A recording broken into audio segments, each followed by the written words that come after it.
Well, good evening, everybody. And welcome to the Marine Corps Heritage Foundation's 250th Anniversary of the Marine Corps Gala. I'm Jim Lukeman, the President and CEO of the Foundation, and I'm honored to welcome you here to the National Museum of the Marine Corps for this once-in-a-lifetime celebration. Tonight is more than a celebration of our past.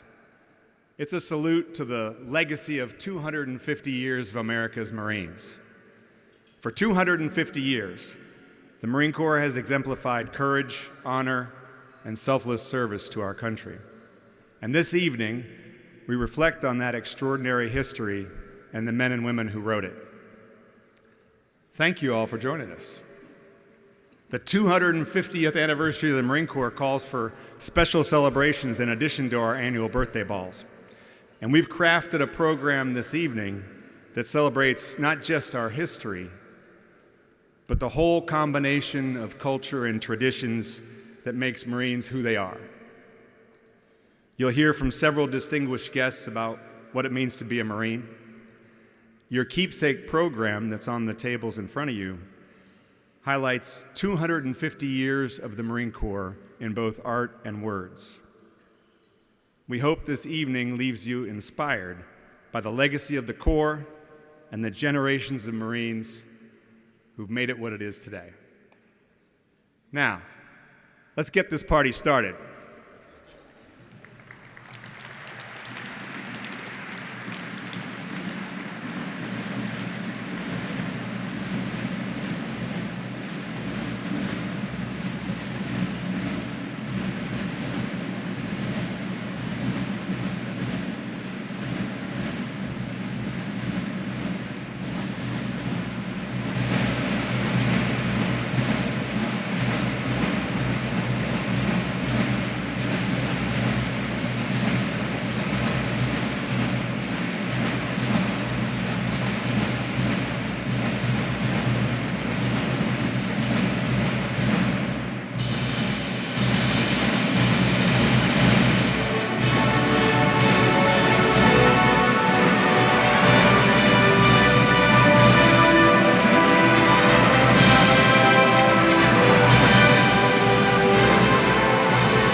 Ladies and gentlemen, please be seated.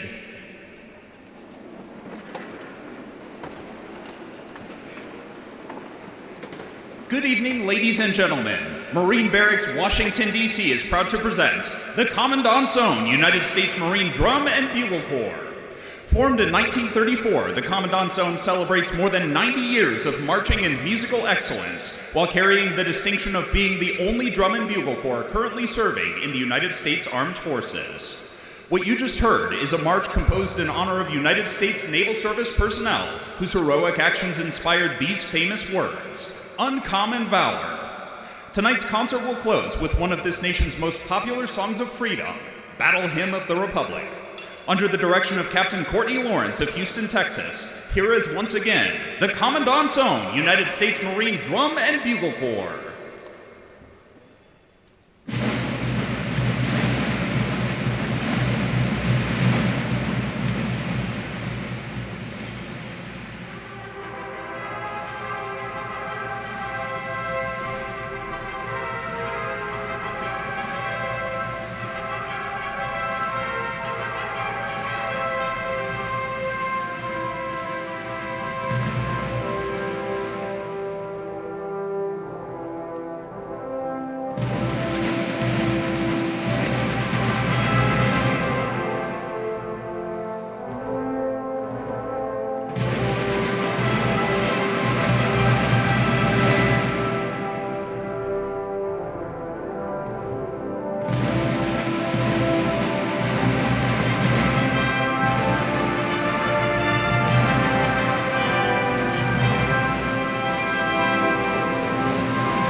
Ladies and gentlemen, please rise for the playing of our national anthem.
Corps.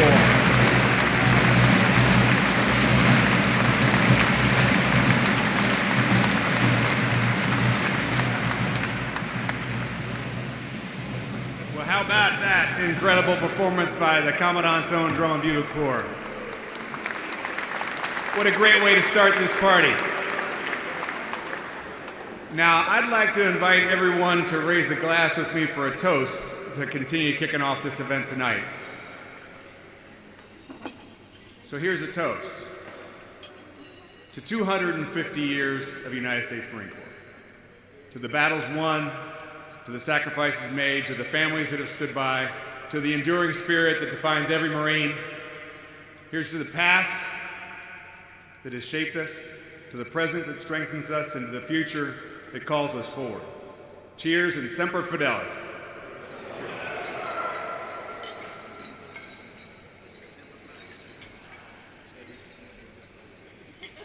Okay, I'd now like to invite Rear Admiral Kerry Cash, Chaplain of the United States Marine Corps, to the lectern to deliver the invocation.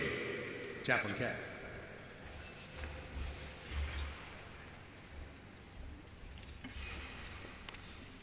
I invite you to pray with me. Heavenly Father, in whom we find truth, goodness, and beauty, into your hands we commend this evening and all it signifies. Honor, courage, commitment, bravery, sacrifice, and no greater love.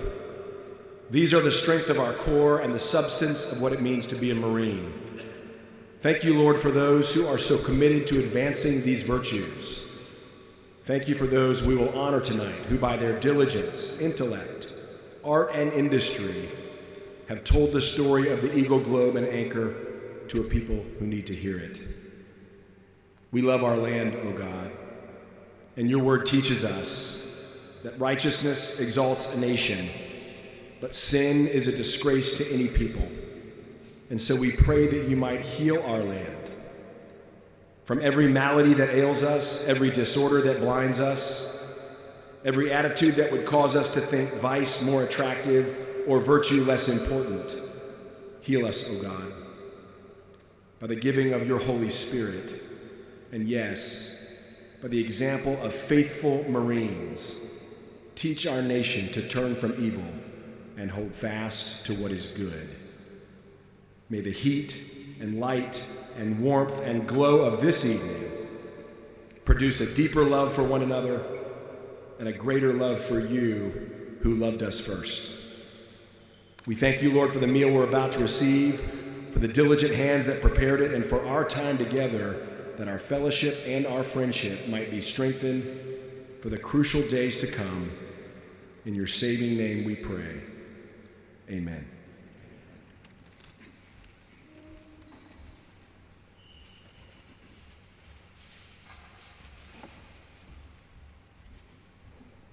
Thanks, Chaplain.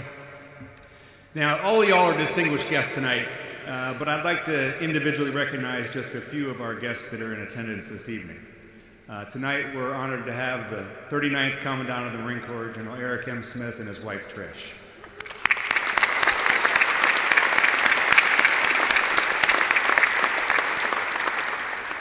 We have the 35th Assistant Commandant of the Marine Corps and Chairman of our board, General Gary Thomas, and his wife, Catherine.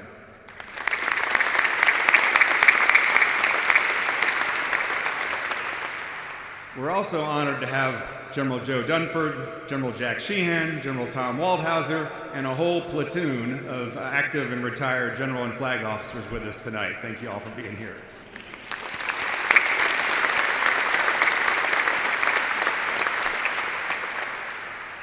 And for our Gold Star families with us this evening, the country owes you a debt of gratitude. We will not forget your loved one's service and your sacrifice. Thank you for honoring us with your presence tonight. Thank you.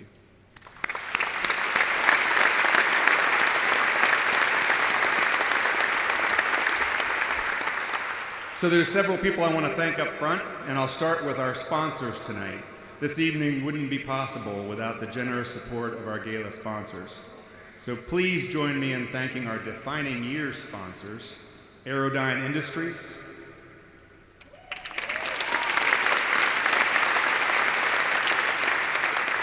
Colonel G.F. Robert Hankey, United States Marine Corps.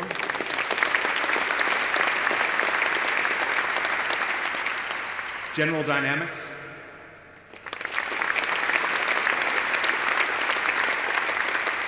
Mr. David Humphreys.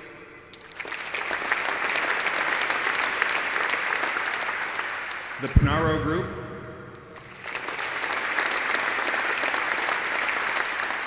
And the Fred A. Thomas family.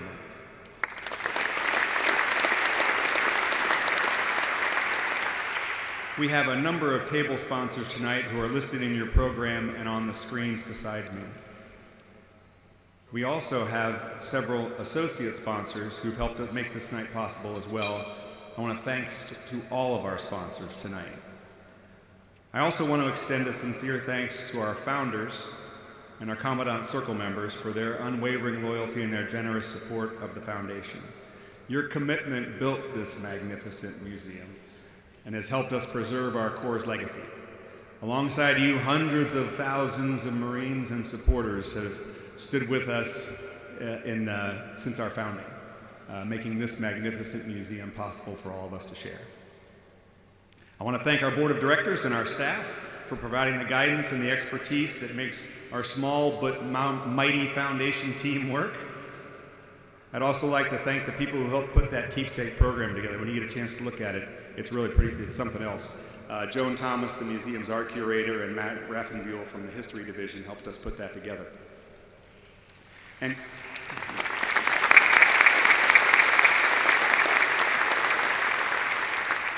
to each and every one of you here tonight, thank you. Everything we do is made possible with your generosity. Your support truly makes a difference, and we couldn't do it without you. So thank you for supporting us.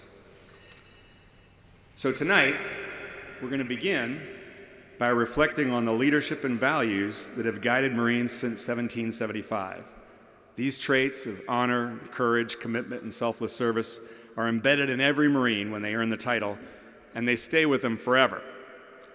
There's no better person to speak on this than our first presenter this evening, Mr. Virgil Miller. Mr. Miller's story is a testament to how the principles that are instilled in every Marine carry far beyond the battlefield and continue to shape our communities and our institution across the country. Mr. Miller was named president of AFLAC Incorporated this year, and in this role, he's responsible for all aspects of strategy and operations in the United States and Japan for AFLAC, a company of over $60 billion. He's been at AFLAC for over 20 years, but before that, he was a Marine. He enlisted in 1986, served 8 years on active duty and as an active reserve, deployed to Operation Desert Storm with 3rd LAD. Please join me in welcoming Mr. Virgil Miller, President of AFLAC Incorporated.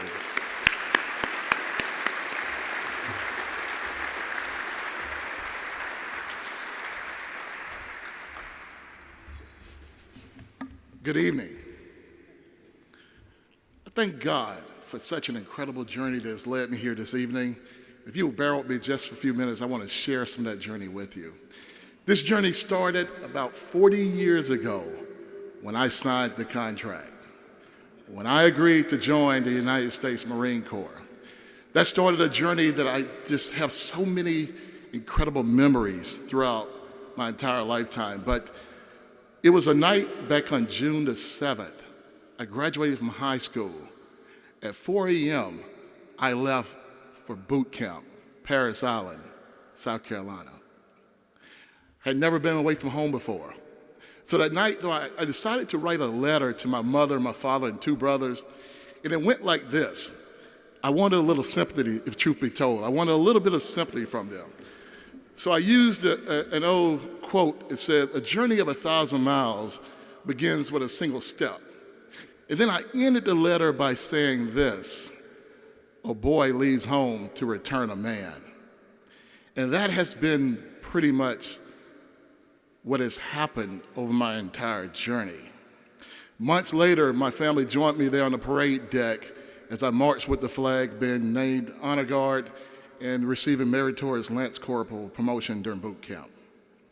It was what catapulted me to realize this training could be leveraged throughout my career.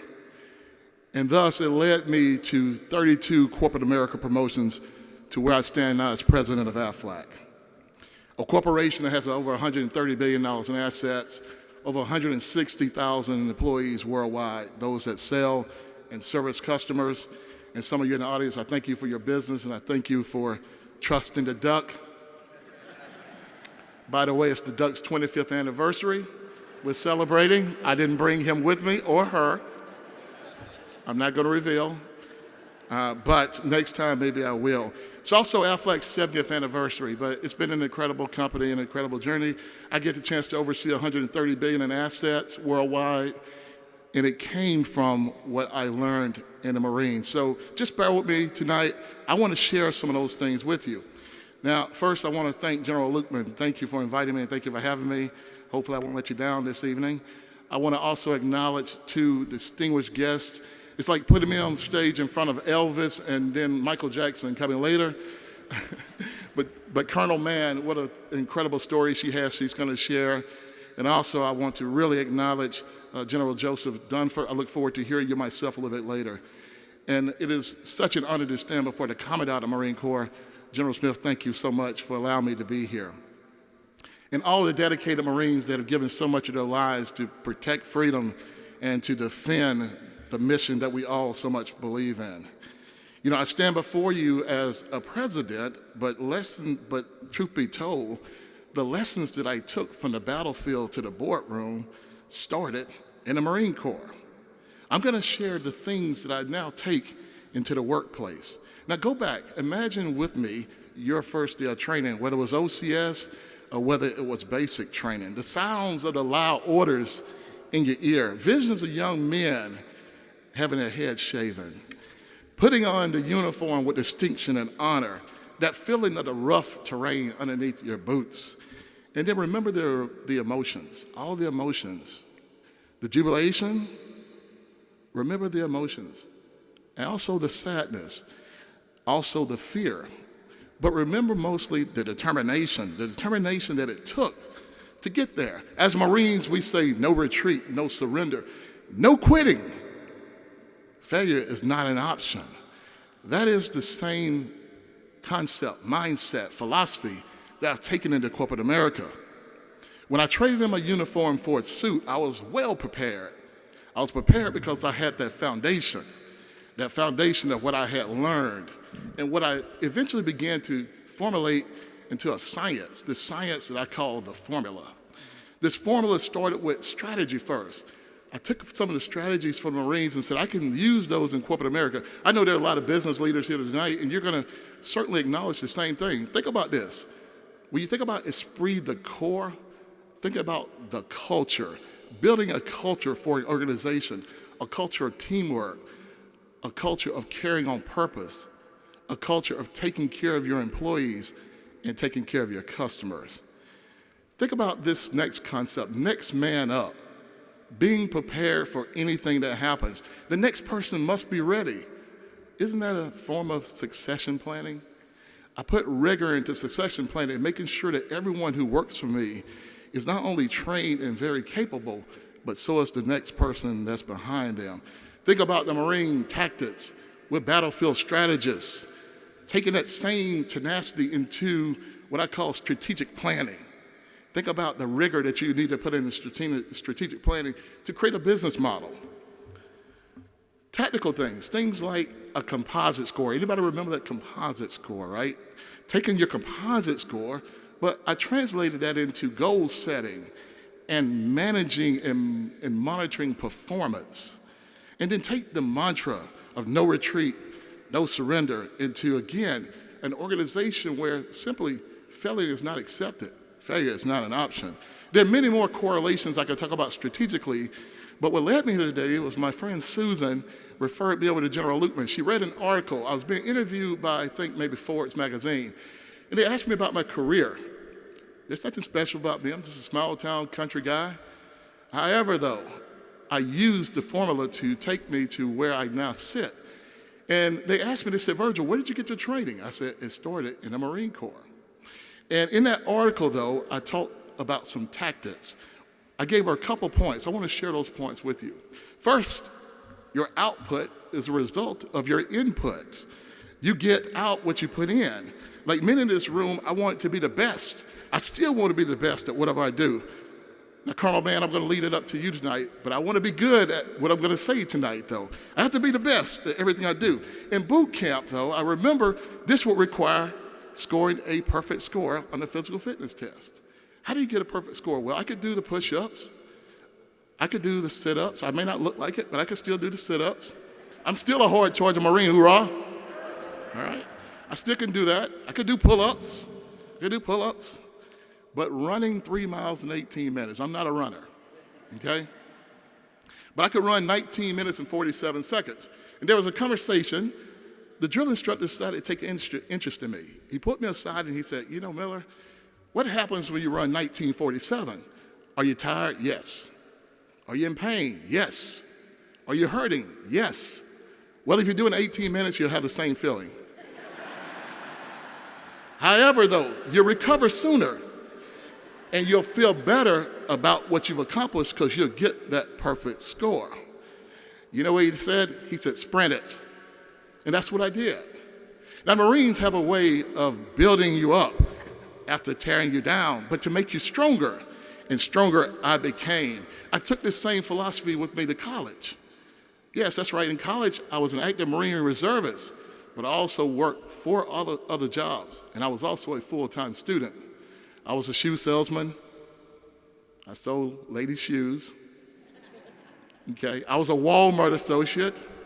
I stocked shelves. I was a disc jockey. I was calling cadence one time, and another Marine who owned a radio station said he heard I could change my voice. And I became Peter Parker on the afternoon cruise. I could change my voice. I learned that in the Marines, right? All these things, and I also was a cable representative. I worked 4 jobs and went to school full-time, and I served the Marine Corps. In 1991, after returning from Operation Desert Storm, I got what I call my first real corporate career. I started at Geico, an entry-level job, but I could see that if I applied this science, it would catapult me to something further. I still hold many records there, 16 promotions in 12 years. I showed up early every day. I wore a suit. It didn't require a suit, trust me, not what I was doing. I was actually writing estimates on the cars. I wore a suit and I carried a briefcase. Now my wife Stephanie is sitting up front. I met her at Geico, right up here maybe in DC back in Chevy Chase. She laughed at me because I was carrying this briefcase because she knew it was empty. There was absolutely nothing in it, but I wanted to create an image of who I wanted to be. And that's what I did. Every night I would talk to myself in the mirror, working on my skill set, working on my craft. Work on your craft. Where did I get that from? Becoming an expert at what I do. Every night, she said, why are you talking to yourself? She thought I was crazy. I said, it'll pay off in the long run. And tonight we stand here together. Together we stand here because I put in what it takes to get here. Second lesson was sweat the small stuff. You know, you heard Americans saying, don't sweat the small stuff. That's not true. What do we say in the Marines? Attention to detail. Attention to detail. I learned that in the Marines. Take a full 40-inch step with your right foot, sir. Remember that? Yeah, I do. I know that still today after 40 years. Just let that resonate. 40 years later, I remember it because details matter. Well, the way I run my organization, details matter. Remember, it's not just about brute force. The Marines can pack a punch. But it's about strategy, precision, coordination, adaptability, reconnaissance. In my world, knowing the competition, knowing what your customers expect, gaming out how you want the process to work. I have all of my leaders walk each process themselves to make sure that it works for our customers. You detail it out. You game it out. Attention to detail. Create the journey, fill in the tactics. Take some time to make sure it works. And then how you measure it. You don't just measure the outcomes, you measure behaviors. You measure every single touch point. Those are lessons I learned in the Marines. The next lesson, let me share quickly, would be your success as a leader is not defined by what you do, it's defined by your followers. The measure of a leader is the success of his or her people. In the Marines, rank is honor. but respect is earned. Same thing in business. Titles are followed, but respect must also be earned. Titles mean nothing if your leadership can inspire others to follow you. And your ability to influence comes not from your authority, but from respect and from trust. You have to take care of your troops. You have to build a culture of teamwork. Leave no one behind. Sound familiar? In boot camp, I witnessed this firsthand. I was walking fire watch one night, and I saw a young man. Actually, he was having a mental breakdown. After 2 weeks in boot camp, he attempted to kill himself. I immediately intervened, and it was 3 a.m. I had to wake up the drill instructor. Now, anyone that was on Paris Island knows that's something you don't want to do, okay? After a verbal lashing, several bends and thrusts, I got up, and I watched him, though, engage the young Marine. Actually, the young recruit. He was not a Marine. And he engaged him with such compassion, and what he said was, "Son, I'm going to take care of you. You can make it." He gave him the encouragement. He gave them the encouragement. What I had heard to be a strong, intimidating force of a man was all of a sudden a compassionate, caring human being. He became who he needed to be in the moment. And guess what? John became a Marine. That experience taught me that true leaders know how to meet people where they are and are trusted by their followers. I've seen privates lead. I've seen officers listen with humility. Leadership is about taking care of your people and setting an example. It's about being the first to step into the fire, but the last to lead the fight. Here's the last point I'll make before I take my seat, and that is, but everything you do in life, focus on making an impact. If you're making an impact, you can leave a legacy. This room and this building are filled with people who have made an impact. Each of the carefully crafted exhibits demonstrate men and women who left a legacy. When someone is willing to lay down their life for another, just think about that. Someone is willing to lay down his or her life for another, for our freedom. That is someone willing to leave a legacy. Impact doesn't just happen on accident, and legacies aren't created by chance. Deliberate actions drive deliberate results. At Aflac, I took the same individual thought process that I learned, and we created what we call the Aflac Way. The Aflac Way is a set of principles. It's really simple. Now, we're from the South. Southerners, we speak in plain talk. Some principles, our 7 commitments. Our principles were translated into 7 commitments. I'll share a couple with you. Your problem is my problem. Pretty simple, huh? We mean it, though. Your problem is my problem. Cover your customer, not your behind. I won't say what it really says in the book, but cover your customer, not your behind. That means taking care of others before you look at yourself. I have taken this into the science and found it has made me a better person, but us a better organization. And as I close and I reflect back to say that our service, though, I thought when I left the Marines and I came back from Desert Storm, I thought my service as a Marine. Once a Marine, always a Marine, hoorah. But I thought my service would end when I took out the uniform, but I realized it didn't. Your service never ends. It doesn't end when you retire. It doesn't mean you retire from the workforce or whether you retire from the FMF. We are Marines for life, not because we say it, because of how we live in our communities and our families and how we show others. We make an impact and we leave a legacy. Every day I still get a chance to do that in the seat of where I serve people. I believe that the products that we deliver to people make them not only healthier, but financially stable, but gives you peace of mind, gives you peace of mind. So I would continue to give that service to others before self. And tonight, being here lets me reflect on the 250 years of legacy, 250 years of history of the Marines, 250 years of victories, 250 years of heroes who left a legacy. From that tavern in Philadelphia where a bold idea was born, the United States Marine Corps stood as a pillar of strength, sacrifice, and service. On this night, we remember those who gave it all in defense of freedom. We remember those who came home with scars that we can see and some scars that we cannot. We remember those 3 simple, powerful words: honor, courage, commitment. Let's remember those like me, though, who have a story. I call it from a private to president, from no experience to gaining experience and education, from no education to 2 doctorates, from the battlefield to the boardroom. My commitment tonight is to pay it forward. I'm going to help any way I can, and I just want to say thank you. It's an honor to serve each and every one of you. Semper Fi, hoorah!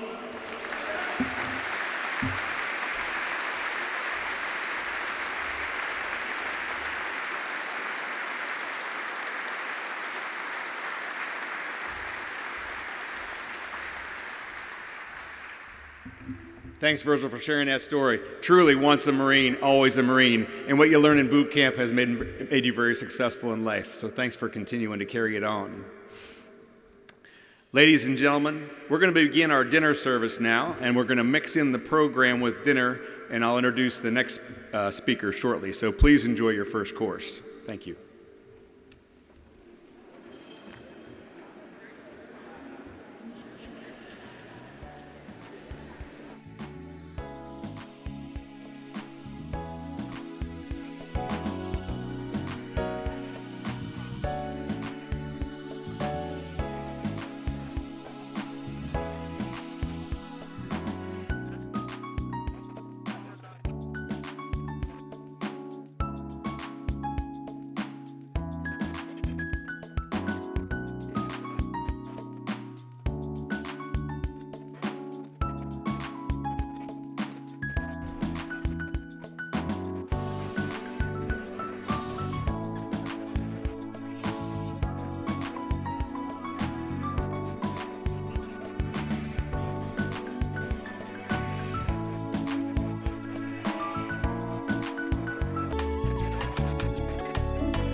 Ladies and gentlemen, please direct your attention to the screens for a special message from the United States Mint.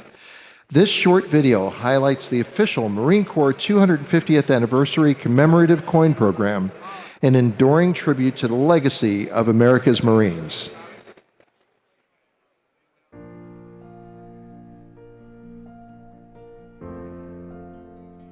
Good evening, everyone, and thank you for including me in tonight's celebration. My name is Christy McNally, and I'm serving as the Acting Director of the United States Mint. As the wife of a proud Marine, this opportunity is particularly meaningful to me. It is my privilege to share with you that the United States Mint is celebrating the U.S. Marine Corps this year in a significant way. Authorized by Congress through Public Law 118-10, the 250th anniversary of the United States Marine Corps Commemorative Coin Act allows the Mint to design and issue 3 special coins for 2025. The U.S. Marine Corps' 250th Anniversary Commemorative Coin Program includes a $5 gold coin, silver dollar, and half-dollar plaid coin. Together, these extraordinary pieces of art showcase moments of honor, courage, and commitment, values that have propelled Marines to triumph, both during military service and while supporting local communities.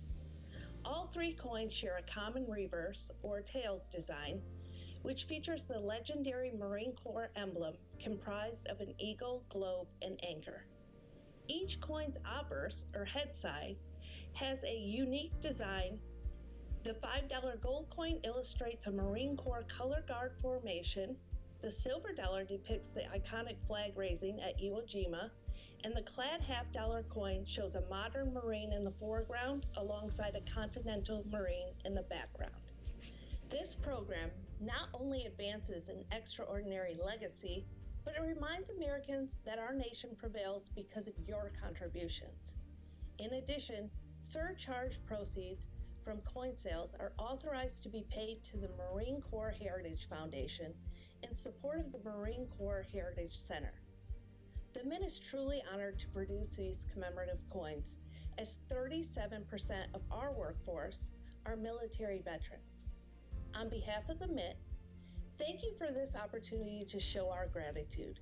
We are incredibly thankful for every Marine, veteran, and their families behind them. The Mint is accepting orders for the U.S. Marine Corps' 250th anniversary coins through the end of this year only. So far, more than 60,000 coins have been purchased. To learn more or to get your own Marine Corps 250th anniversary commemorative coin, please visit our website at usmint.gov. Thank you again for your service, sacrifice, and support to our nation, and happy 250th anniversary. Semper Fi.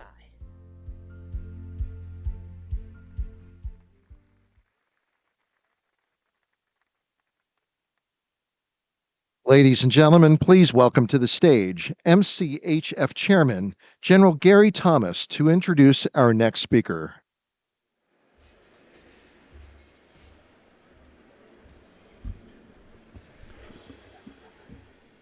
Ladies and gentlemen, another characteristic of our Corps that we celebrate tonight is the ability of the Marine Corps and Marines to adapt, to innovate in the face of change, and lead in the most challenging environments. Colonel Nicole Mann exemplifies this spirit. An F-18 pilot who flew combat sorties in support of operations in Iraq and Afghanistan, she became an astronaut, commanded NASA's SpaceX Crew 5 mission, and spent 157 days aboard the International Space Station. She also conducted 2 spacewalks that lasted in total over 14 hours. Colonel Mann personifies the reputation that Marines throughout history have earned for innovating and adapting to overcome every challenge and obstacle in their way, and for pushing the boundaries of what is humanly possible. Please join me in welcoming Colonel Nicole Mann.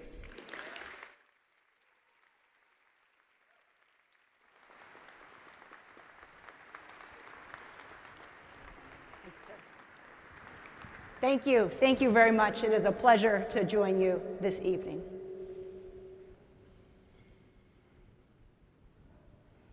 February 20th, 1962. The Atlas VI main engine and two boosters ignite, and the rocket is propelled under a column of fire.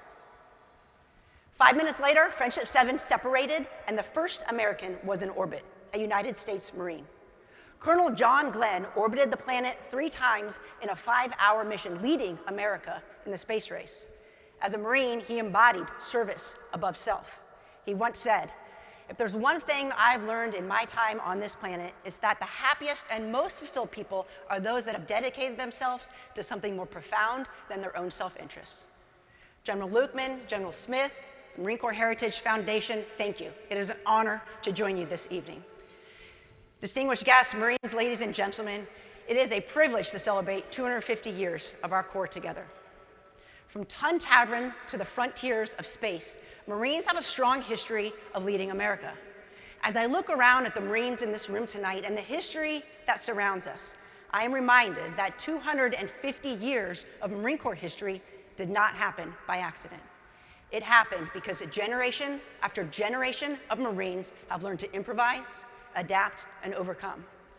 And Marines will continue to innovate in the face of new challenges. In just the past 30 years, the Marine Corps has transformed in remarkable ways. Think back to when you earned the title Marine. Many of the weapons and tools we have now only existed in science fiction. And Marines never shy away from old technology. The A-6 Intruder, a conventional mechanical hydraulic flight control system with an analog steam gauges. In 1969, the Apollo lunar module flew with a computer-driven fly-by-wire system for stability on the moon. Now, this concept, electronic flight controls managed by a computer, was pioneered by NASA during the Apollo era. In 1972, NASA modified an F-8 and tested the first fly-by-wire system, proving that a digital flight control could be lighter, more reliable, and more responsive than traditional controls. This bore the F-18, fielded in 1983, one of the first fly-by-wire fighters with a glass cockpit and heads-up display. And now today, we have the F-35 Bravo. This 5th-gen fighter has a fly-by computer system where the pilot's inputs are interpreted as desired outcomes, vice direct commands. This innovation across these platforms addressed the need for a more maneuverable and therefore inherently unstable design that human pilots alone could not reliably control. Now, back in the 70s, high tech to a young Marine was going from the PRC-25 to the PRC-77 with voice encryption. Never mind, it still weighed over 50 pounds. Today, we operate in the digital realm daily. Secure satellite communication, live battlefield tracking, drones overhead with real-time video. We've even stood up dedicated cyber warfare units to protect our networks and strike our adversaries in cyberspace. When I deployed, precision meant a laser-guided bomb. Now we have Marines that can launch small loitering munitions, artillery rounds that can adjust trajectory mid-flight, and we've incorporated unmanned systems from small recon drones to large autonomous vehicles, giving us eyes and ears well beyond our lines. Now, all these advances, flight controls, communications, navigation, cyber, they've made us more capable, but they've also demanded that Marines adapt, and adapt we have. Take a Marine from 1975. Heck, take a Marine from 1995, magically dropped into 2025, would hardly recognize the gear, the equipment, the weapons, but they would recognize the Marines carrying it. They would recognize our values of honor, courage, and commitment. They would recognize our ruthless adherence to standards, the quality of our Marines, the way we train, the way we lead, and the way we fight. No matter how high-tech we become, our warfighting ethos will remain unchanged. Now, a lot of the technology developed for spaceflight has directly been translated to military operational capability. There's a strong connection, and that started with Colonel Glenn, who was selected as part of the first astronaut class. That legacy continued with General Bolden, who flew the space shuttle 4 times and a former NASA administrator. Colonel Hurley, who commanded the first crewed SpaceX mission. That legacy continues today with Lieutenant Colonel Mogbelli and myself, both having commanded missions to the International Space Station. Now, 25 Marines have flown to space, including Colonel Cabana and Lieutenant Colonel Allen, who are joining us here this evening. And space is an very unforgiving environment. Limited resources, constant challenges, and the need to adapt in real time. Marines are built for that. We thrive in austere environments. We find solutions where others see obstacles. That mindset has driven me as a Marine, as a fighter pilot, as a mom, and now as an astronaut. That ability to adapt and to deal with the unknown situations has come into play multiple times throughout my career. And we'll continue to see on our mission to the International Space Station, we had our fair share of challenges and opportunities to adapt. I was the commander of SpaceX Crew 5, and we had an international crew. We launched from Kennedy Space Center atop a Falcon 9 rocket in October of 2022. Now, when you launch to space, you're lying on your back. So the G's come through your chest, not through your head like in a fighter jet. And when that rocket lights, you leap off of the pad. It's actually a smooth buildup to 3.3 Gs on that first stage. And 2 minutes and 32 seconds into flight, that main engine cuts off. You have 0 G, but only for 11 seconds. When that second stage lights, you feel that kick of acceleration, and you can feel that force behind you. Over the next 6 minutes, the G's build to 4.5 G's coming through your chest. You have to make effort to breathe. You feel your tongue fall in the back of your throat, and you can feel the engine shake and the immense power beneath you. 8 minutes and 28 seconds later, boom, that engine kicks off, and you're at 0 G. Approaching Mach 25, you start to float up in your seat, and you're well on your way to the International Space Station. Now, the International Space Station is truly an international effort, the collaboration of 15 countries that have come together to show what cooperation can do. It has resulted in humans living on board for almost 25 years. It's a huge, giant, floating microgravity laboratory. Its primary objective is research, science, and technology development in space, things that we simply cannot do on Earth because of the gravity. Now, it's the size of a football field. You could think of it like an airplane. So out on the tip of the wings, those are the solar arrays. And there's a truss segment that connects one tip all the way to the other. Down the center, that's the pressurized modules. That's where the astronauts live. And in this picture in the top, or the forward section, that's a Dragon spacecraft. That's where I docked my spacecraft. And the aft section, that's the Russian segment. That's where a Soyuz docks. So typically, we have 4 crew members from Dragon, 3 crew members from Soyuz, an American, and 2 cosmonauts. And together, the 7 of us working on board. After 29 hours, we finally docked to the space station. And now that Crew 5 was on board, the 4 of us joined 3 crew members from the Soyuz spacecraft. And together, the 7 of us made up Expedition 68, and it was time to get to work. While we were on board, we executed over 250 science experiments, including deploying CubeSats, regrew plants, including these little dwarf tomatoes. And we did a lot of technology development, like these flying robots that navigate off each other and within the module. Together, we executed 5 spacewalks, upgrading the solar arrays on the space station. Personally, I went out the door twice with my crewmate Koichi. Now, our main objective was to build a mod kit. So it's a support structure for future upgraded solar arrays on the space station. Here you can see I'm coming out of the airlock, and next to me in that bag, that's the mod kit, the equipment that we're going to put together. Now notice all these tethers. Everything has to be tethered down. Every tool, every bag, every piece of equipment, especially yourself, so you don't float off into the vacuum of space. Here I'm translating along that crush segment, or climbing hand over hand. You can see that big bag, 8 feet long, 330 pounds. No problem for this strong Marine, right? Just kidding, it weighs nothing in space. So together, Koichi and I, we worked to build that upper triangle, and then we needed to install it in front of the legacy solar array that's in front of me here in this video. Now, partway through that installation, we had a problem with what's called the left mid-strut. We could not get it installed. There was some type of mechanical interference. We checked alignment, we tried all the tools that we had outside, but no luck. Now, Mission Control in Houston was working on a forward plan, and fortunately, my husband was in Mission Control. He said it was like Apollo 13 moment with engineers coming out with boxes and equipment and dumping on tables and trying to figure out how they could make this happen. We tried, and after a considerable amount of time, ground called up and said, hey, you need to come back inside. I mean, it was the worst thing that you ever want to hear. Essentially, abort the task, right? Mission failure.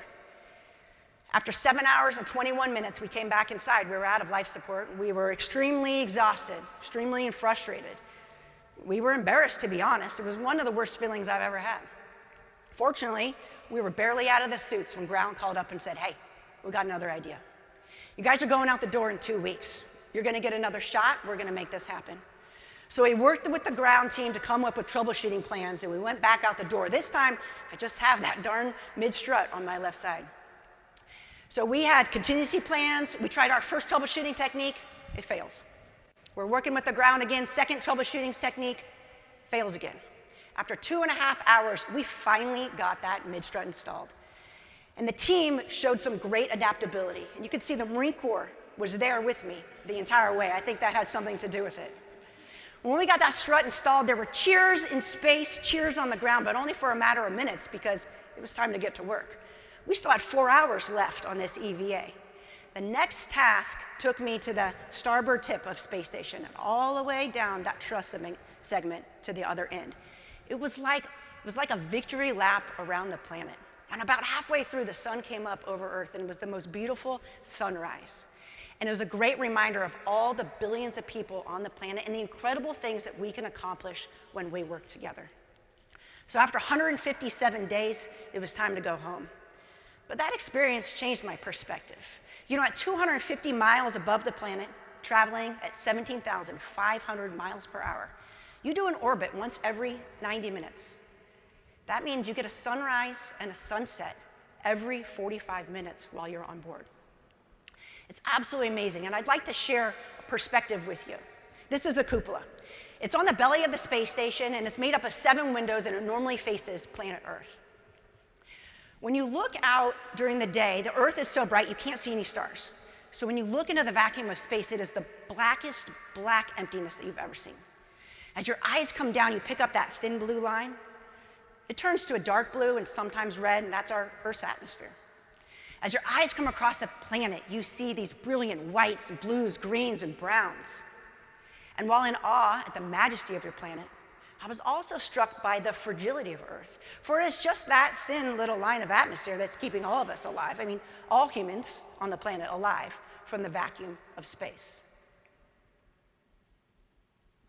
It's an incredible feeling, and flying over what I once thought of as far-off distant lands passed underneath me in a matter of minutes. These are places I thought I knew. As a Hornet pilot, I flew combat ops over Iraq and Afghanistan and those war-torn landscapes. I'll never forget what they looked like from the ground and from the air, but from space it's different. It's true, there's no borders, there's no divisions, there's no battle lines.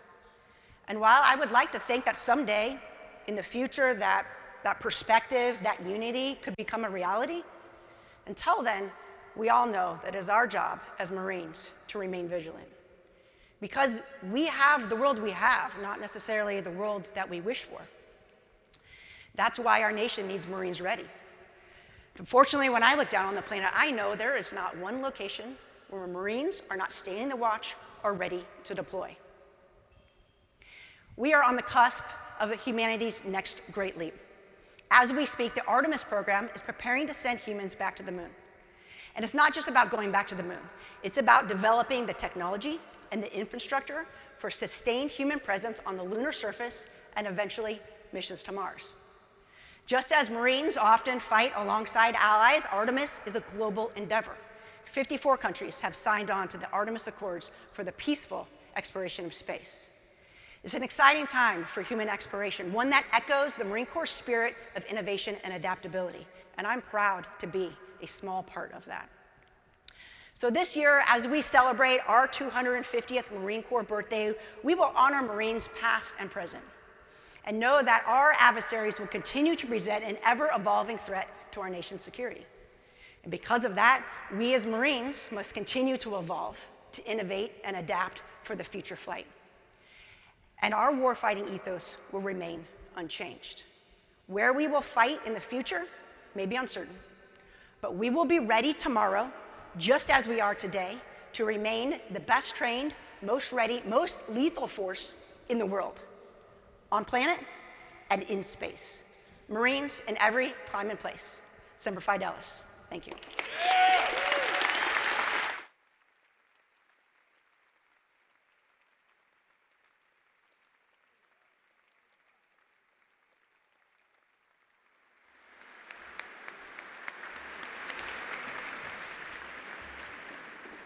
Wow. Thanks, Colonel Mann. That was terrific. Those of you that haven't had a chance to take a picture with an astronaut, we got 3 of them here tonight, so they're just over here. No, thanks for reminding us what Marines are all about. That's amazing, especially when you. Oh, that's amazing. That's great. Ladies and gentlemen, please continue to enjoy your meal tonight. I'll be back up in a little bit to introduce our next speaker. But thank you.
Ladies and gentlemen, please turn your attention to the screens for a brief message marking 250 years of honor, courage, and commitment.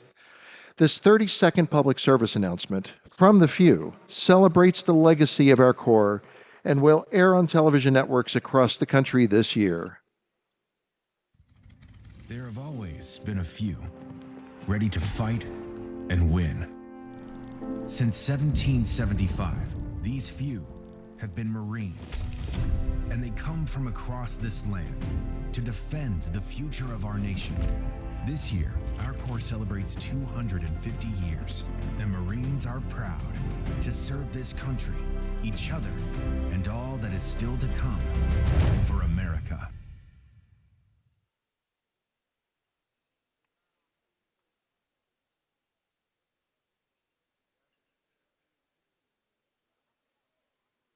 As we continue this once-in-a-lifetime celebration of the Marine Corps' 250th anniversary, we invite you to reflect on the legacy, values, and generations of service that unite us all here tonight.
Ladies and gentlemen, please welcome back to the stage Major General Jim Lukeman.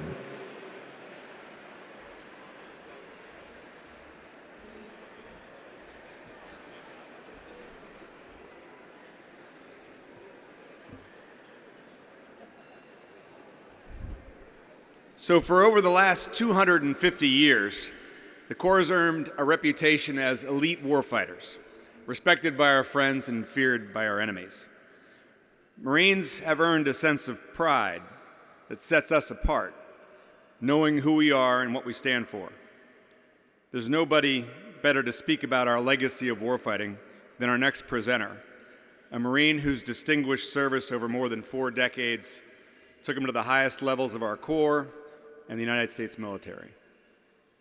He's mentored generations of Marines, including many of us here tonight. And as the 36th Commandant of the Marine Corps and the 19th Chairman of the Joint Chiefs of Staff, he shaped the future of our Corps and the national security of our country. It's my honor to welcome General Joe Dunford.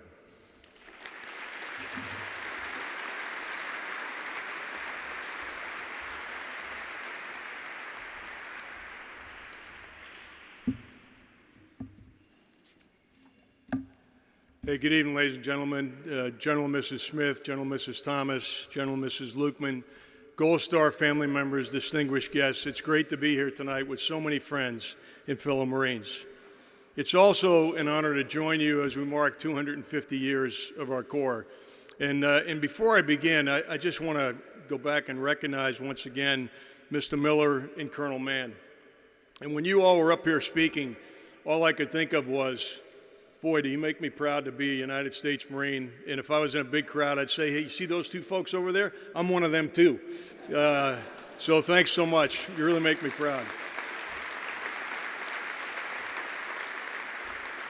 I also want to thank General Lukeman and the team here at the Heritage Foundation for all you do to preserve our history, but more importantly, for what you do to inspire the next generation of Marines. I was, as General Lukeman said, asked to reflect for a few minutes on the Marine Corps legacy of warfighting excellence in the bond, that esprit de corps that unites all Marines. If we had unlimited time, I suppose I'd begin by focusing on warfighting and talk about maneuver warfare, the ability of the Corps to rapidly deploy, the combined arms power of the Marine Air Ground Task Force, and the operating concepts that bring it all together. Each of those things has been integral to our success in the battlefield for decades. But of course, they're not the enduring characteristics that have defined the Corps for 250 years. As important as doctrine, tactics, techniques, and procedures are, they're all subject to change. So given that we only have a few minutes to talk about warfighting and esprit de corps, I'm going to focus on what hasn't changed in 250 years and won't change for the next 250 years. When I think of enduring qualities, I immediately think of the recruiting film produced in the 1970s by J. Walter Thompson entitled Such as Regiments Hand Down Forever. The first time I met with an officer selection officer in 1973, he popped in a video cassette.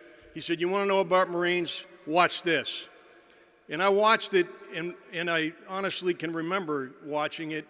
And I was taken with the fixed-wing aviation, the helicopters, and the Marines charging out of the Amtraks.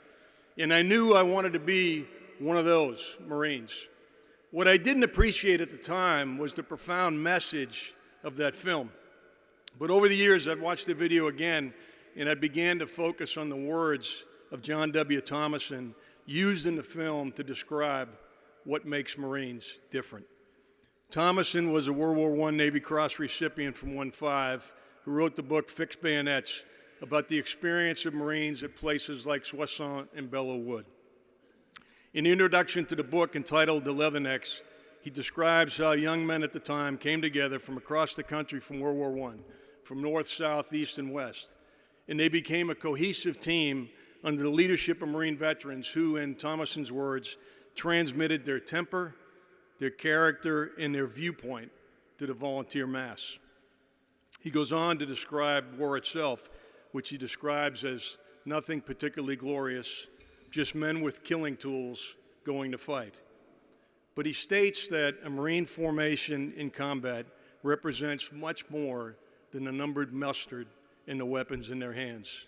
Behind those Marines were old battles long forgotten that secured our nation. There were also traditions of things endured and things accomplished, such as regiments hand down forever. And these things go with us to the point of contact where war is grit with horrors.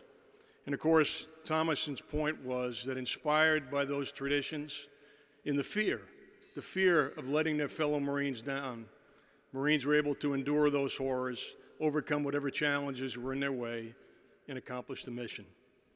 We hear a similar message from PFC E.B. Sledge in the book With the Old Breed, written about his experiences at Peleliu in Okinawa. Sledge writes, "War is brutish, inglorious, and a terrible waste. The only redeeming qualities were my comrades' incredible bravery and their devotion to each other. Marine Corps training taught us how to kill efficiently and try to survive, but it also taught us loyalty to each other and love, and that esprit de corps sustained us." E.B. Sledge attributes the old breed's ability to endure hardship and overcome every challenge to the fact that he and his fellow Marines trusted their leadership, trusted themselves, trusted the Marine on the left and right, and they loved the Marine on their left and right. And to be clear, when Sledge talked about training, he was talking about recruit training, his drill instructor, and the transformation that he made at recruit training from being a civilian to a United States Marine.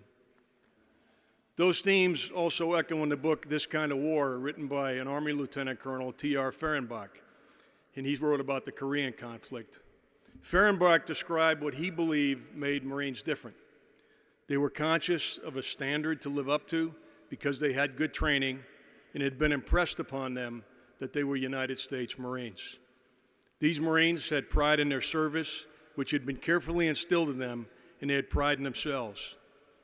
And another theme that we hear again and again, they would not let their comrades down. What defined Marines in World War I, World War II, and Korea also defined Marines in Vietnam, Beirut, Desert Storm, and over the last 20 years of combat. Many in this room know that from personal experience. I've personally seen reflections of things such as regiments hand down forever in my own experience. I've seen them during a particularly tough battle in Iraq when 86 Marines from the same battalion were wounded and refused to report their injuries for fear that they would be separated from their buddies. I've seen them in one of my young corporals who was evacuated to Germany with serious injuries, only to trick the doctor into releasing him, where he then literally hitchhiked on military aircraft back to lead his squad in Iraq in the summer of 2003. I've seen them in places like Fallujah, Ramadi, Marja, and Sangin. And I saw them, as many of you did, every time I visited Bethesda Walter Reed to see our wounded warriors who didn't ask for anything except for an update on their buddies and a question about when could they get back into the fight. To reinforce the point that I'm trying to make tonight, I'd like to share a personal story that involved Manila John Basilone. Every Marine learns about Basilone at recruit training or officer candidate school.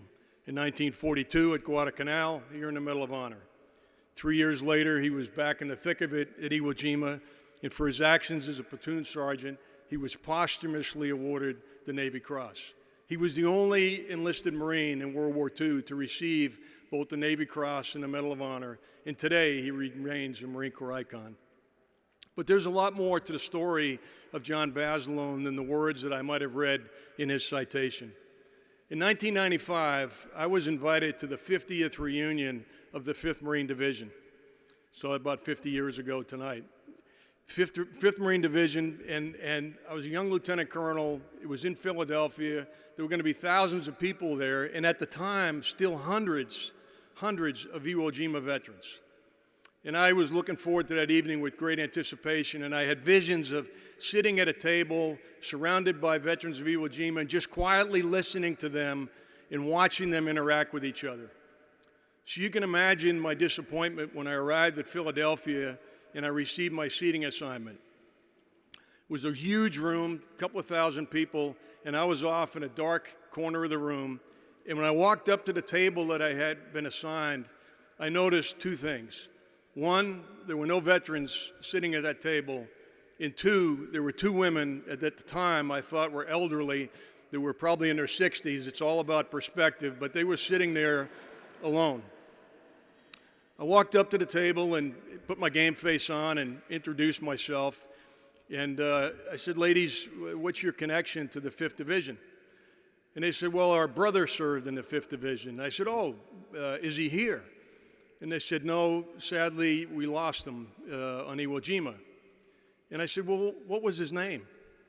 He said his name was John Basilone. Have you ever heard of him? And of course, I immediately said, ladies, every Marine that goes to recruit training, every Marine that goes to officer candidate school knows about John Basilone. And, they commented, I said, it must have been tough to lose him so young. And their immediate comment was, such an innocent way, we still think of him in the service. Now, I knew about John Basilone, as I mentioned, like every Marine. I knew about his Medal of Honor in Guadalcanal. I knew about his Navy Cross on Iwo Jima. But the one thing, and this was well before the movie The Pacific came out, the one thing I didn't know, and I'd read a book about him, was exactly how did he find his way back to the Pacific Theater after Guadalcanal? Because Medal of Honor recipients seldom were sent back into war in World War II. They were speaking around the country to raise awareness and support for the war effort, sell war bonds, and those kinds of things. And so I asked his sisters, how did your brother get back to the Pacific? And they started to say that when he came home, he was writing back and forth to his buddies, and he would hear from time to time that one had been wounded, one had been killed. He'd hear about the battles. Of course, he watched the newsreels when he met the movie theater. And they said he just stayed so connected to the Marines that he had served with, and he badgered for 2.5 years the chain of command to send him back to the Pacific so they finally did. And I said to them, I said, your brother was incredibly brave. He was under no illusion about what he was getting back into after going through combat in Guadalcanal. And one sister looked at me and she said, well, he just loved his Marines. And the other sister said, he thought it was important that he carry his fair share of the load. With great insight, his sisters commented that his love for his fellow Marines and his fear of letting them down is what inspired his extraordinary heroism. And I think that's a perfect and a simple way to capture the sentiment of Thomason, of Sledge, of Fehrenbach, or Jim Webb, or the many others who have written extensively about what makes Marines unique. And I understand that tonight much better than I did when I was with that officer selection officer so many years ago and watched that film, such as Regiments Hand Down Forever, for the first time. So I'd like to close by exercising my prerogative as a Marine, no longer in uniform, in enjoying what I describe these days as a very liberated stage of life. The Marine Corps family, in and out of uniform, has been engaged in a very heated dialogue about the future and the focus of the Corps. It's an important conversation to have, and one that should be vigorously debated. And I am well aware that we need to get it right. But getting the physical characteristics of tomorrow's Corps together won't be enough. In the heat of the moment, let's not lose focus on the foundation of the Corps, our esprit de corps, which is our collective commitment to such things as Regiments Hand Down Forever, our love of the institution, and yes, our love, our trust, and our respect of our fellow Marines, even those that we may find ourselves in disagreement with. I truly believe that sustaining those qualities of the Corps through the current debate and well beyond is what's going to determine our success for the next 250 years. And it's going to ensure that we're much more than, if you remember the words of John Thomason, we're much more than men with killing tools going to fight. Once again, thank you so much for the privilege of being with you here this evening, honoring our Corps 250 years, anticipating the next 250 years. Semper Fidelis.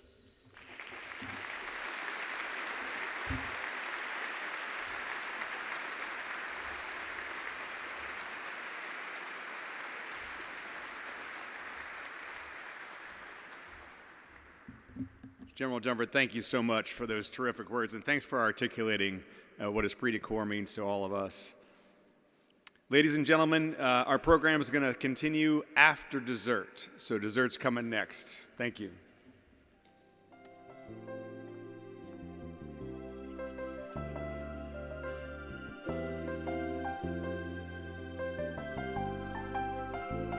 Your attention to the screens for a special tribute from the President's own United States Marine Band. This short video honors their proud musical tradition and lasting contribution to the heritage of the United States Marine Corps.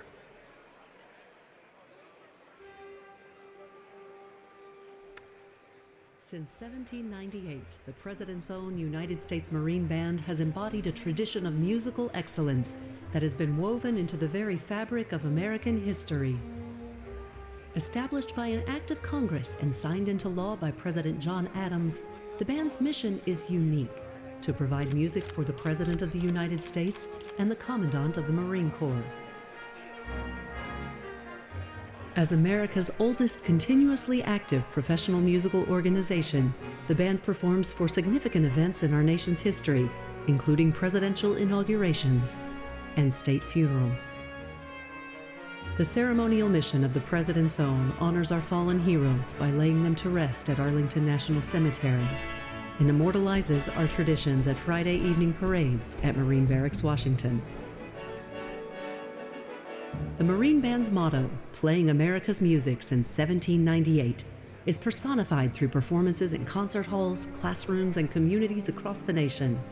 From our national concert tour to educational outreach initiatives, the Marine Band continues sharing the Marine Corps story with the American people. Through the generosity of the Marine Corps Heritage Foundation, the Marine Band has been able to inspire and encourage the next generation of young musicians and composers. With annual initiatives like the Concerto Competition for high school musicians or the Call for Scores from American composers. You've been a part of world premieres like the recent performance of Symphony No. 2, The Sacred Cloth, by American composer Onsby Rose. You've helped introduce America to wonderful artists like New Orleans jazz legend Doreen Ketchens. We remain grateful for your support as we continue to serve the nation and preserve musical traditions. Whether entertaining at the White House, marching in parades, or performing in prestigious concert halls, the Marine Band has been an integral part of events that have helped shape our nation's identity and unique artistic culture. We are proud to celebrate the Marine Corps' 250th birthday with all of you.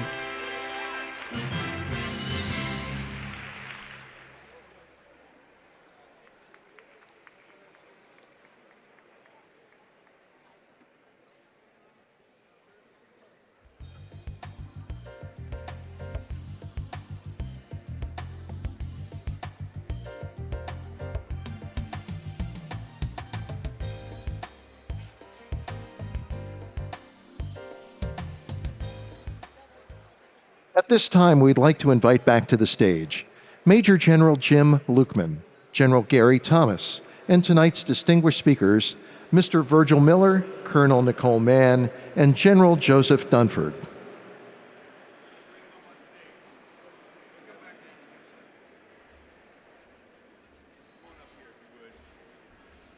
My three distinguished speakers. General Thomas, you're coming up as well, sir. So before we hear from the Commandant tonight, I want to take a moment to thank our guest speakers, Mr. Virgil Miller, Colonel Nicole Mann, and General Joe Dunford, for sharing, gosh, what terrific reflections. I mean, you've heard what it means to be a Marine from a perspective of leadership and innovation and adaptation, and then the esprit de corps that General talked about that we all have. What a just great time to be a Marine. You know, what a great evening. So we got a little token of our appreciation for them. What we have done, ladies and gentlemen, is we've put a brick in Semper Fidelis Memorial Park, one of the commemorative bricks in your honor, that talks about being here for our 250th Anniversary Gala, and that'll be there as a testament to your support for us forever. So thank you very much. This is yours, sir.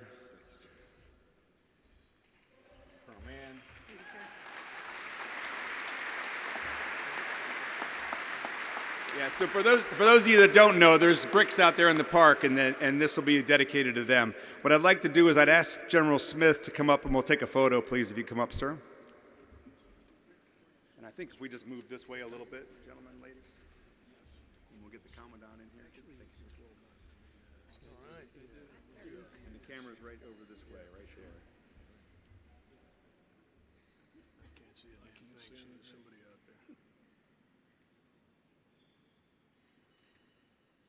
Ladies and gentlemen, another round of applause for our guest speakers this evening. Sir, if you'll stay up here with General Thomas, we can introduce you.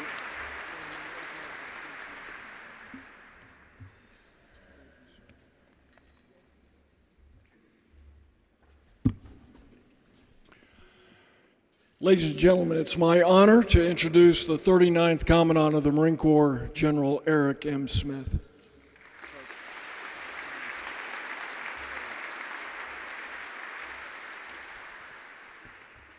Thanks, Gary.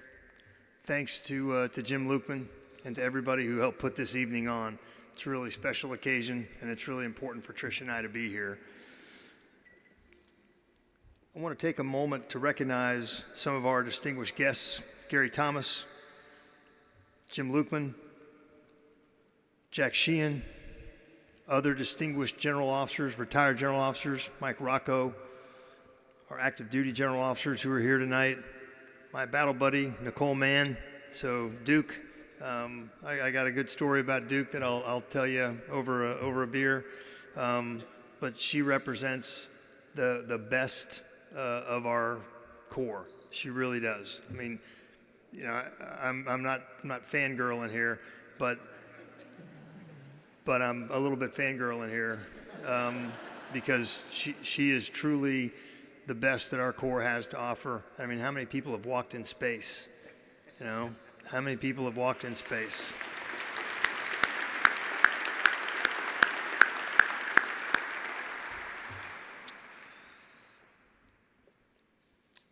What I would say tonight is I'm gonna skip the Reed speech, and I'm just gonna tell you a story about being a Marine, about what it is to be a Marine, and this will be short.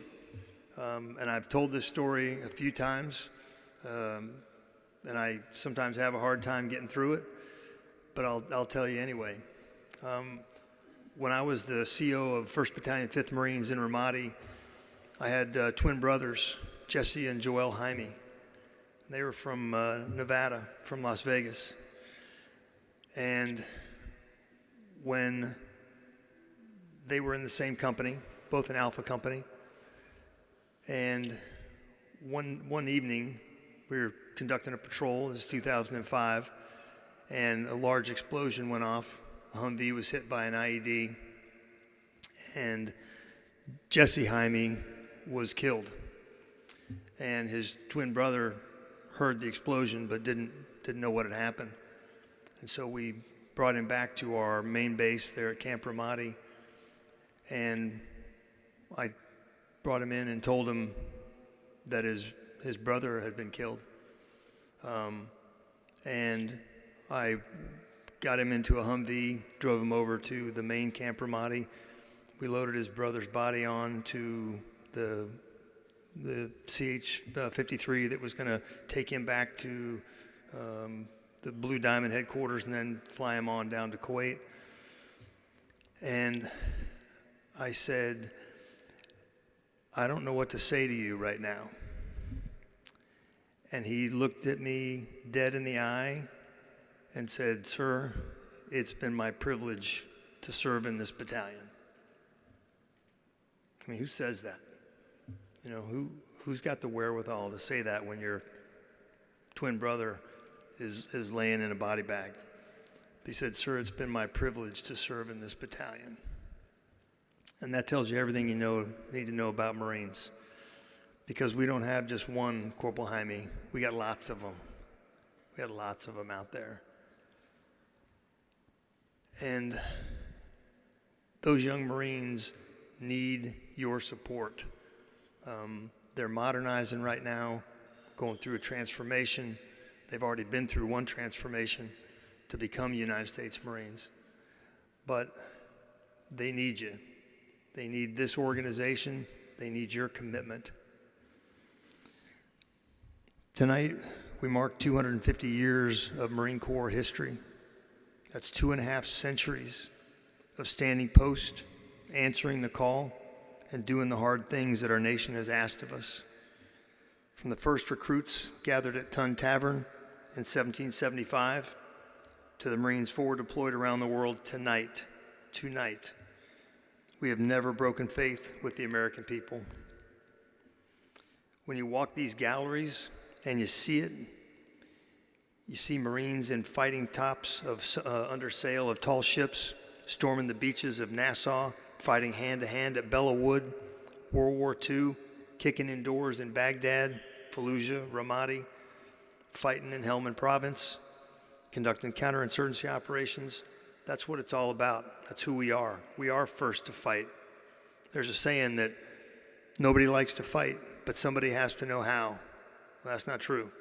Marines like to fight. They do. We hire them, we recruit them, and we train them to fight, and they like it. But every exhibit, every image reminds us that this title, United States Marine, is earned. It's never given. And what we earn is more than a uniform. It's a legacy. It's a bond. It's a bond to each other. It's a standard that never changes, even when the battlefield does. There's a quote that's etched into the heart of every Marine who's ever passed through recruit training. Once a Marine, always a Marine. That's not just sentiment, it's truth. It's why we're here tonight, because you're always a Marine. We're not celebrating a number tonight. We're celebrating a legacy of grit, sacrifice, and esprit de corps. We're celebrating the fact that for 250 years, no matter where or when we were needed, the Marines showed up. Sometimes in the Pusan perimeter, sometimes in Khe Sanh, sometimes in Fallujah, sometimes in Ramadi, sometimes at Bella Wood, sometimes at Iwo Jima. But the Marines showed up. We went first. We always go in hard. We answered the call. We are first to fight. Together, we'll ensure that the legacy of the Marine Corps, preserved and championed by Marine Corps Heritage Foundation, continues to inspire new generations of Americans, and that our story remains one of courage, sacrifice, and unwavering service. And I've been asked to offer a few words on the state of the Marine Corps, and I'll do that gladly, because I get to stand up here and tell you something simple and true. Your Marine Corps is strong.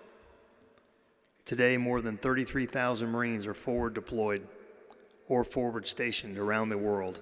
That's 1/3 of our total operating forces. We're always forward deployed. Between 1st and 3rd MEF, Marine Expeditionary Forces, we're executing 7 multinational exercises and 3 theater security cooperation missions, reassuring partners and deterring our adversaries. And don't think for a minute that 2MEF is any less engaged, because they're not. As our service retained MEF, it has Marines deployed across 7 countries, 3 continents, demonstrating that posture backed by capability is what keeps the peace. One of the clearest displays of global strength we have is the Amphibious Ready Group and Marine Expeditionary Unit, the ARG-MU. It's what makes the Marine Corps team, the Navy and Marine Corps team, the world's premier expeditionary fighting force. The ARG-MU is the Swiss Army knife of the joint force. When on station, it provides lethal response options to national decision makers. It buys them options and buys them time. When you need an ARG-MU, nothing else will do. It creates dilemmas for our adversaries, and it supports campaigning alongside our allies. It remains one of the most flexible, mobile, and cost-effective tools in the DoD inventory. But since the end of the Cold War, necessary decisions and shifting priorities have led to a gradual decline in amphibious capacity. And I'm going to get on my soapbox here, and for my Navy counterparts in the room, you got to buy more amphibs. And for any congressional leadership in the room, you got to buy more amphibs. Because we need them, because America needs them. because they're the best bang for the buck that you're ever going to use, because they're not a break glass in time of war. They're a use to prevent war item. They are the best bang for the buck in the DoD inventory. But the result is we no longer have enough ready ships to meet the operational demand. Our vision, our North Star, is to restore the 3.0 ARGMU presence. One ARGMU always off the East Coast, one ARGMU off the West Coast, and the 31st Marine Expeditionary Unit out of Okinawa being episodically deployed. If we can do that, that's the minimum to meet the demand signal coming from the combatant commanders who actually call for 5.5 ARGMUs. Now, we don't have that many, but a 3.0 we can manage. Today's amphibious warfare ship readiness is below 50%. It's about 46% readiness, and that's terrible. We got to get it back to 80%. Getting to a 3.0 ARGMU presence requires 80% ship readiness. That's going to require a big investment by our nation. We need to fix what we have and buy what we need. The recent LHA and LPD block buy was a good start, but we've still got work to do across industry, Congress, and the Pentagon to deliver this critical component that our nation so desperately needs. Operating inside the first island chain, where we will operate against the peer adversary of the PRC, the People's Republic of China, is also a challenge, and it demands tactical mobility. It demands tactical mobility platforms like the landing ship medium. That's our answer to inter-island connectivity. It's how Marines will sustain combat power inside contested spaces. This isn't a future combat or a future concept. It's our solution. We're building it in phases.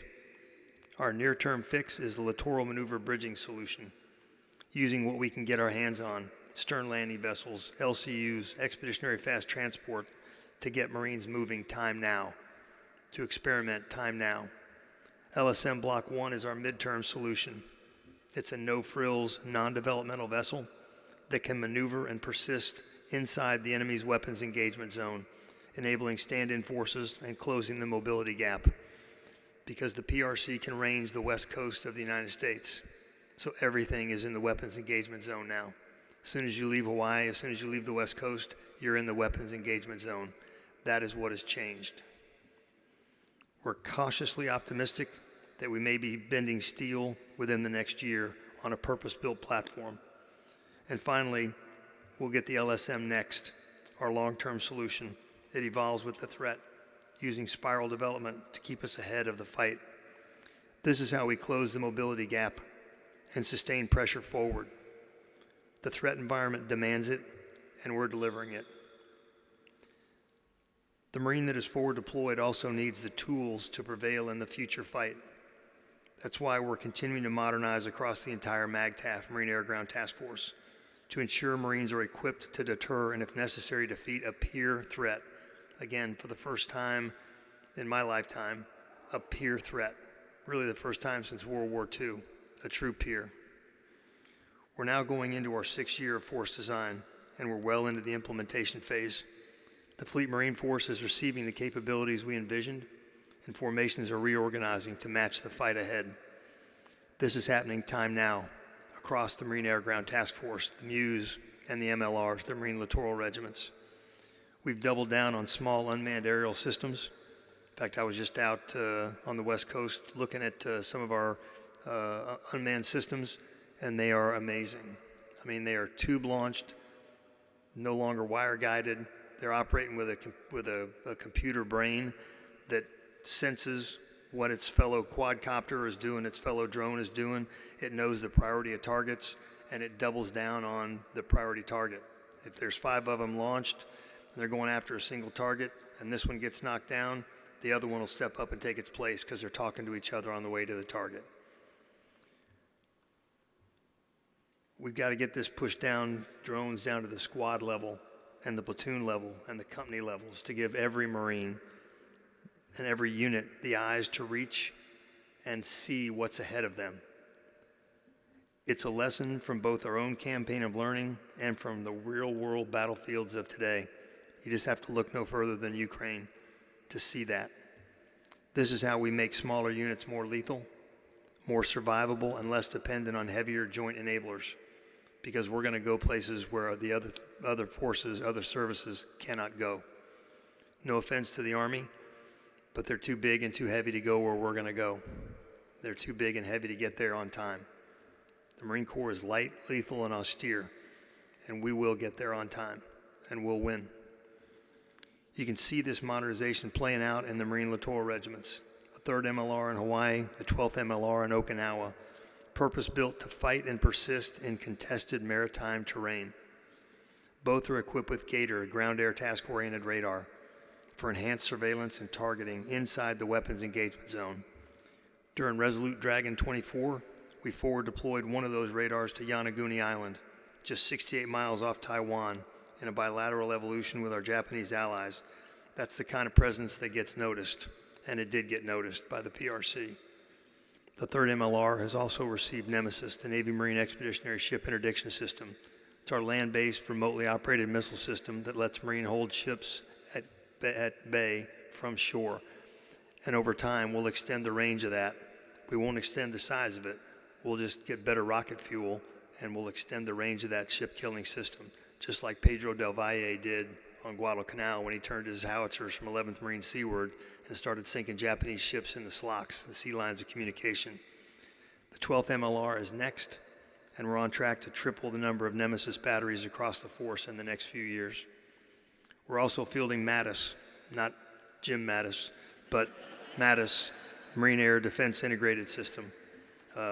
It's mobile, and hopefully he doesn't think we named it after him, because it's spelled differently. And I got a story about General Mattis I'll tell you in a minute. It's mobile, it's lethal, and it gives our formations the ability to detect and defeat both drones and fixed-wing threats using kinetic and non-kinetic fires. But let me be clear, these capabilities are not exclusive to the MLRs. Force design is modernizing across the Marine Air Ground Task Force. The ARG-Muse and the broader Fleet Marine Force are all receiving these same tools. Every forward deployed formation needs to bring modern capabilities to a modern fight, because deterrence only works when you have the right tools for the job. We've also integrated cutting-edge systems, refined our training, and flattened the distance between field and flag officer feedback, building a campaign of learning that pushes innovation from the bottom up. The things that we're doing now are inspired by Lance Corporals who take a drone and they take an idea and they basically give you Ender's Game. I mean, these are ideas from young 18 and 19-year-olds, and they do have a vision for the future of warfare. You can see it in the infantry battalion. We've pulled our 81mm mortars, organic precision fires, and the scout platoon out of headquarters and service company and combined them into a dedicated fires and reconnaissance company, merging sensing and strike functions and putting more capability directly into the hands of maneuver commanders. You can see it at the rifle squad level 2 in our return to the 13-man squad, driven by force-on-force repetitions and refined by the Marines who lead in contact. We're pushing capability to the lowest levels possible and making small units more lethal, more connected, and harder to kill. Make no mistake, we are ready to fight. Marines are always ready to fight, ready to deter, ready to campaign, ready to fight, and ready to win. None of it matters without the individual Marine. The character of war changes, new technology, new domains, but its nature does not. It still demands grit, toughness, and the will to close with and destroy the enemy and stick a bayonet into another man's heart. That is what Marines are trained to do. They're trained at that from boot camp, and they're reinforcing that through MCMAP, Marine Corps Martial Arts Program. You think about that, the ability to stick a bayonet into another man's heart. That's what Marines do. That's who we're made of. That's who we recruit and who we retain, and that matters now more than ever, our retention. Over the last year, I'm extremely proud of our recruiting. We hit every one of our recruiting and retention goals. Our recruiters are crushing it. They're doing it without lowering our standards. We never will lower our standards. In fact, I believe that's exactly why the best young Americans keep raising their right hand to try out for the title of being a Marine. Because you don't join the Marines, you become one. Once they make it, once they earn the Eagle Globe and Anchor, they find themselves in a Corps that is investing in them like never before. First, we're addressing 20 years of deferred investment in our barracks. And I got a bad news story for you. Our barracks are in horrible shape. We went to war in Iraq and Afghanistan for 20 years, and nobody will apologize for that. I certainly won't.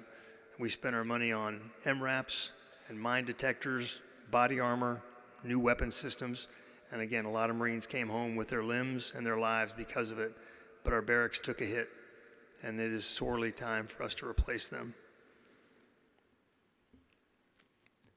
We're also expanding our warrior athlete readiness and resilience centers, our war centers, on every base and station, so every Marine has access to strength coaches, nutrition experts, mental health professionals to stay in peak condition. As Sergeant Major Ruiz says, if we expect Division I performance, we need Division I preparation. And we're supporting our families. We're expanding access to on-base child care, reimbursing licensure costs for spouses, and opening more doors to meaningful employment for our spouses. Because we recruit the Marine, but we retain the family. That's an ism that really is an ism. You recruit the Marine, but you retain the family. Because Trish and I have an agreement. The day that she says, I'm done, then I'm putting my papers in. She hasn't said that yet. A couple times I think it was close, but she hasn't said that yet. And as we mark 250 years of our shared history, we don't know exactly when or what the next fight will look like, but we do know this: Marines will be there. We're still America's 911 force, first to fight, first to respond, built to hold the line. Whether it's kill chains, loitering munitions, or autonomous platforms, our Marines are proving that innovation starts in the field, not in the labs. That's why we invest in people, because our Marines, trained hard, held to high standards, and backed by their families, remain the decisive edge. It's what makes us special. It's what makes us different. And that's not a ding on the other services. I get accused by my fellow service chiefs all the time of dinging them. I'm not dinging them. I'm just saying you're not a Marine. So we didn't get here by accident, and that's true. Generations of Marines stood the line and left the Corps better than they found it. Our charge is to do the same. Every one of us has a role in that goal. Whether you wear the uniform now or wore it 50 years ago, or never wore it at all, but you just love Marines, which everybody loves Marines. If you care about this Corps, you're part of this legacy. You just look around this room and you see that legacy. You'll see Marines from World War II, Korea, Vietnam, Desert Storm, Iraq, and Afghanistan. You'll see spouses who carried the weight of long deployments and difficult times. You'll see industry leaders who ensure our warfighters are equipped to win.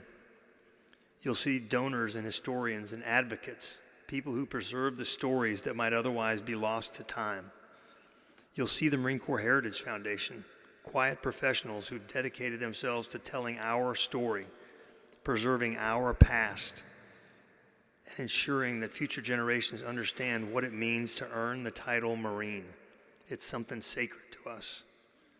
And you'll see the next generation, the young Marines, just starting their journey, inspired by the legacy that they're inheriting. This museum tells their story, our story, but more importantly, it challenges us to keep writing it, because we're 200 years into this thing, 250. We got another 250 or more to go. We're stewards of something sacred, not just a military service, but an identity. And again, I'll say that, repeat it. It's not just a military service, it's an identity. And you don't join the Marine Corps, you become a Marine. It's a promise, a legacy of honor, courage, and commitment that binds us across generations. And as long as Marines stand the watch, on land, at sea, in the air, and increasingly in cyberspace, we'll continue to live up to that promise.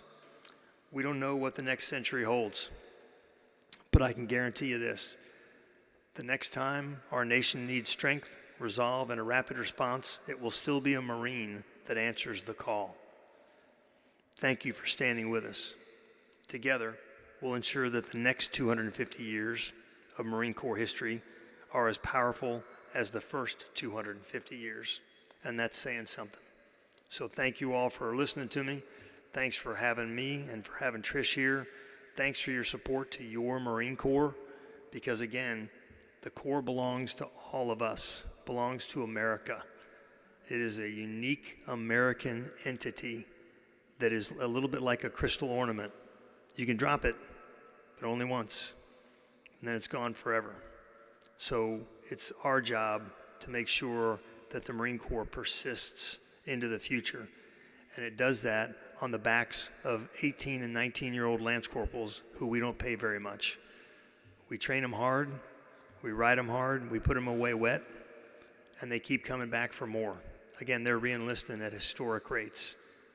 That's on whose back this entire thing rests.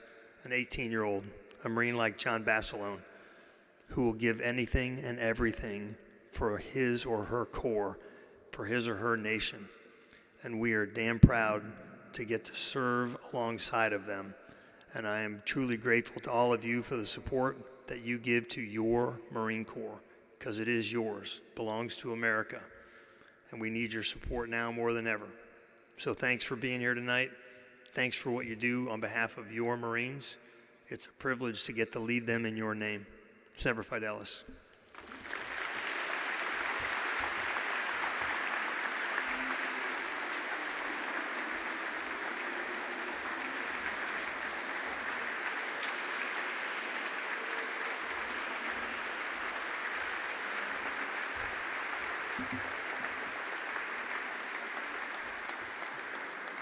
General Smith, thank you.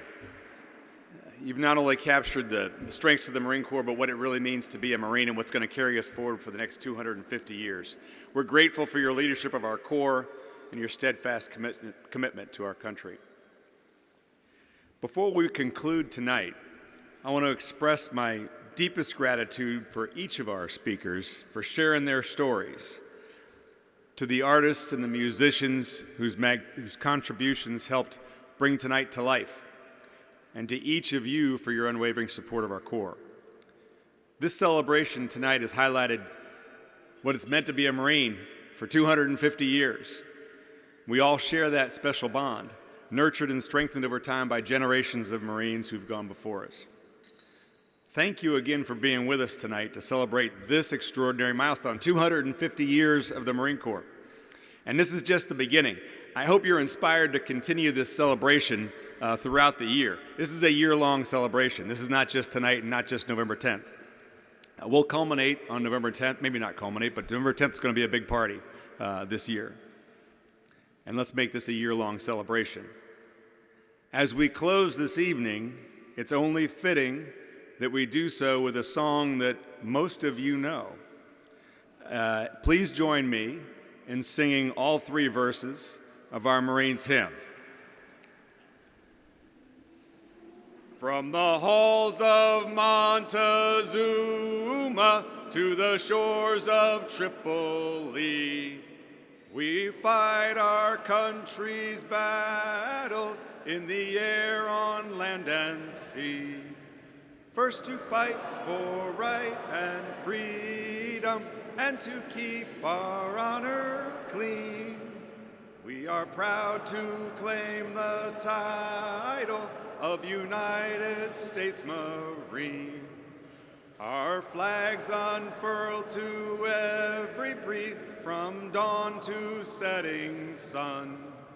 We have fought in every clime and place where we could take a gun. In the snow of far-off northern land and in sunny tropic scenes, you will find us always on the job, the United States Marines. Here's health to you and to our Corps, which we are proud to serve.